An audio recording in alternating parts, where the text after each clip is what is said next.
Bonjour Monsieur Asselineau. Comment se sont déroulées les manifestations du 22 mars?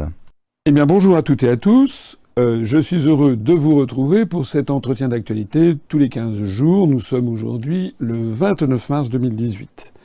Il y a une semaine, jour pour jour, nous avons participé, en effet, à la grande manifestation qui visait à protester contre le démantèlement rampant, la privatisation rampante de la SNCF et au-delà, qui visait à défendre les services publics. Alors cette manifestation avait été préparée par une intersyndicale avec la CGT, la CFDT, l'UNSA, Force ouvrière et Sud.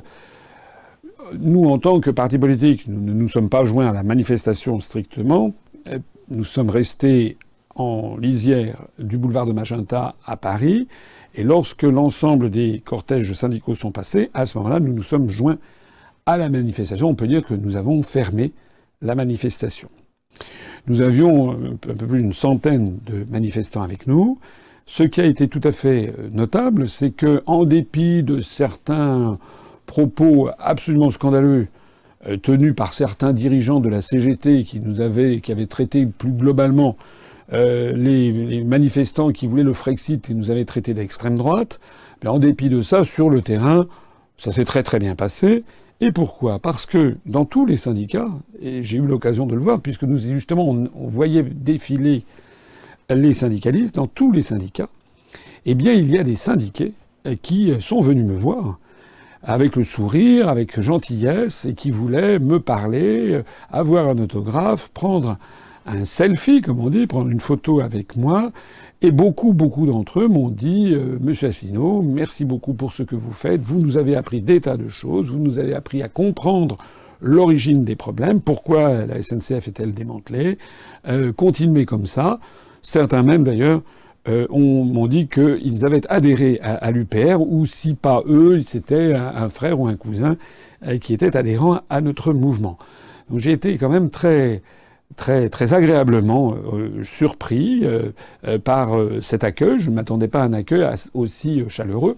Pas de tout le monde, bien entendu, mais quand même d'un certain nombre de syndiqués. Je note d'ailleurs au passage qu'il y a eu quelques autres partis politiques qui avaient essayé de venir et qui n'ont pas été reçus de cette façon. Je crois savoir, d'après ce que j'ai vu dans les gazettes, que Monsieur Faure, le nouvel homme fort, si j'ose dire, du Parti socialiste qui est bien faible, a été accueilli par des huées. Il a été obligé de rebrousser chemin. Voilà, donc il y a eu...